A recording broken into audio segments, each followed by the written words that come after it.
What I do is kind of niche. I recently helped a business owner cut down 51 hours of work to 7.5 hours of work. And when I tell you how it's so simple, you're probably going to get a little frustrated, but that's okay. This client had so many tasks and projects that were constantly weighing down her mental energy and frustrating her. She was describing everything going on. I said, whoa, hold on a second.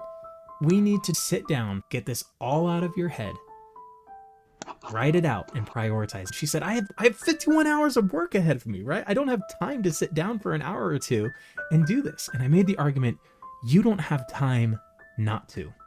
So we sat down. It actually ended up being around 2 hours where we sat down, got everything out of her head.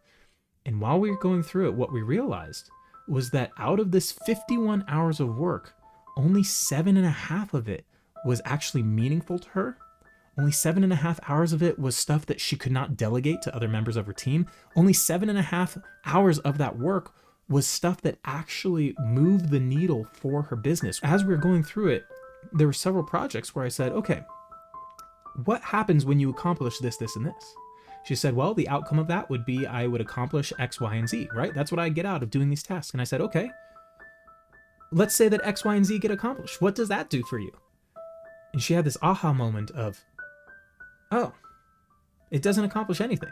All of these hours that I'd be working towards this thing is actually accomplishing something that I don't want. That's the power of stopping and thinking through and prioritizing your tasks. This is one of the first things that I recommend to my clients is if they don't have a daily and weekly routine of prioritizing their tasks, it is an absolute must-have.